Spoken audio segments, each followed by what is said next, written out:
একদিনের ভারী বৃষ্টির কারণে বর্তিস্তা নদীর উপর গোমতী শিশারঘাটে যে ব্রিজ, সেই ব্রিজের পূর্ব পাশে পূর্ব মুখাটি পুরোটি ভেঙে গেছে। অতি ভারী বৃষ্টির কারণে ভারত থেকে আসা পানির স্রোতে গোমতী শিশারঘাট হয়ে অনেক এলাকা ক্ষয়ক্ষতি ও বন্যায় প্লাবিত হয়েছে।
প্রিয় দর্শক, এই মুহূর্তে আপনারা গোমতী শিশারঘাটে ব্রিজের যে নদীর পশ্চিম প্রান্তে বাঁধটি দেখতেছেন, এটি গত বছর নির্মাণ করা হয়েছে।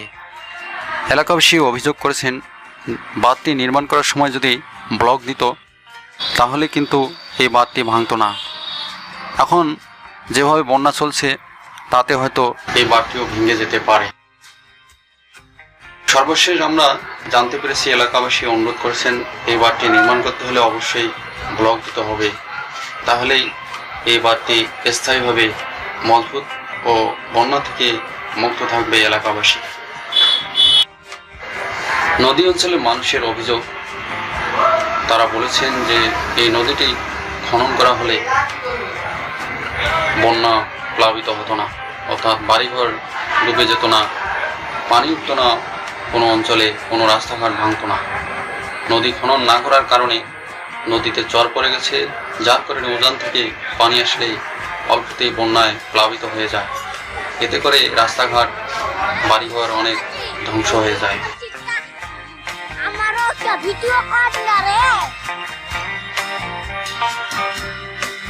এই জায়গার নাম কি? ডোমার থানা। আচ্ছা, আজকে তো শোনা গেল যে বর্ডারের এদিকে অনিলের বাড়ি হয়ে এদিকে পশ্চিম প্রান্তে দক্ষিণ প্রান্তে অর্থাৎ পুরো নদী এলাকার দুই সাইডে মানুষ যে বসবাস করে, সেই এলাকার মানুষগুলো অনেক কষ্টে আছে আমি শুনলাম, এর জন্য আপনাদের এলাকায় এসেছি। তো আপনাদের এলাকায় যে দেখলাম এই রাস্তাটা ডুবে গেছে, ডুবে যাওয়ার কারণটা একটু বলবেন? আরে ভাই, খুবই কষ্ট করতে করে এসেছি, নৌকার মধ্যে যাতায়াত করতেছি, বুঝলেন? নাই খুবই কষ্ট। যে কষ্ট এই রাস্তা দিয়ে কোথায় যাতায়াত করা হয়? এখান থেকে মানে এদিকে পিছনে সামনে আছে, তো এদিকে আমাদের এদিকে বোটার বন্ধ যাওয়া যায়, সামনে বোটার। তো আপনাদের এই যে বাড়িতে পানি ঢুকলো, এখন এই পানি ঢুকার পরে আপনাদের ছোট বাড়িতে যে বাচ্চারা আছে তারা এবং আপনাদের মা বাবা যারা বৃদ্ধ, তাদের এখন কি অবস্থা? তারা খুবই কষ্ট হতেছে ভাই, বেড়াশোনারা খুব যাতায়াত করতে খুব কষ্ট। আজকে রাত্রে কি আপনারা ঘুমাইতে পারছেন? আরে ভাই, সারাত তো ঘুম পাড়তে পারিনি। এখন তো পানি বাড়ছে না আবার? হ্যাঁ, পানি তো বাড়তেছে এখন। তো আপনাদের বাড়ির বর্তমান কি আপনারা ওই আজকে রাতে যদি বৃষ্টি বা আকাশের অবস্থা খারাপ হয় তাহলে কি বাড়িতে থাকবেন না আপনারা এদিকে আসবেন? এখন তো চলে লাগে অন্য জায়গায়। যাই হোক, আপনারা সবসময় সতর্ক অবস্থায় থাকবেন। আর এলাকার আপনার কি মেম্বার চেয়ারম্যান আপনাদের এলাকায় এসে পরিদর্শন করছে, কোনো কিছু বলছে? দেখা করে যাচ্ছে, দেখা করছে, বাকি আশেপাশে দেখা করতেছে। আপনি কবে থেকে ভুরা চালান? তারপর আছে 4 দিন থেকে চালানো আছে। ঠিক আছে।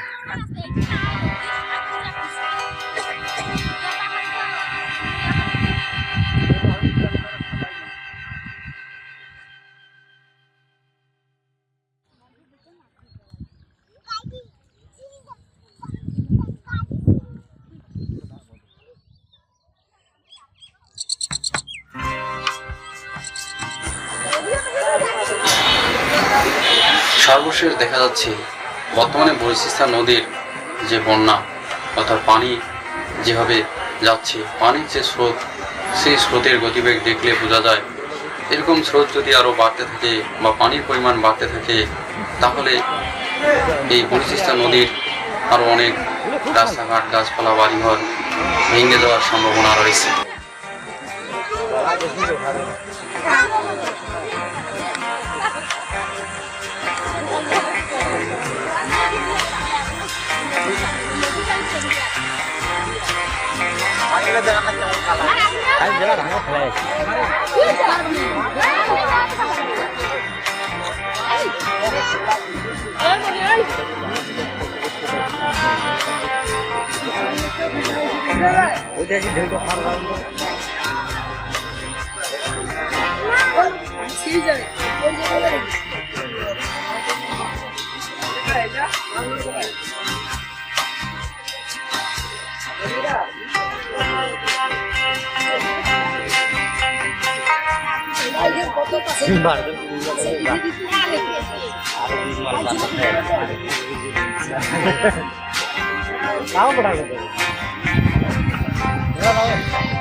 জোয়ার জোয়ার যখন ভিতর দিয়ে জোয়ার যায়, এই জোয়ার যাইতে যাইতেই আমরা ওখানে উপস্থিত ছিলাম। উপস্থিত থেকে বালুর বস্তা 15-16টা বালুর বস্তা মুখে দিচ্ছি, সঙ্গে সঙ্গে বাইরে গেল। আমরা ভিতরটা ধন হয়ে গেছি, ভিতরটা বালু ছিল, ওটা ধন হয়ে চলে গেছে। এইভাবে আর আটক করতে পারলাম না। কালকে তো লোকজন ছিল না, আমরা তিনটা লোক, মানে 3টা লোকের খাওয়া আছে, কোনো লোকজন পাইলাম না। এই ভাঙার পরে আপনার বাসা বাড়িতে পানি ঢুকছে, ক্ষয়ক্ষতি এই যে আমার পুকুরে রাত্রে আপনাদের ঘুম হয়নি? মোটামুটি ঘুম হয় নাই, খাওয়া দাওয়া হয় নাই, রান্নাঘর নাই, চুলা আগুন জ্বলে না। এলাকার চেয়ারম্যান মেম্বার এখন পর্যন্ত তারা না না আসছে, সবাই আসছে, কোনো পদক্ষেপ নেয় নেই। আচ্ছা হবেই, এই কথাই বলি গেল। হ্যাঁ, ঠিক আছে।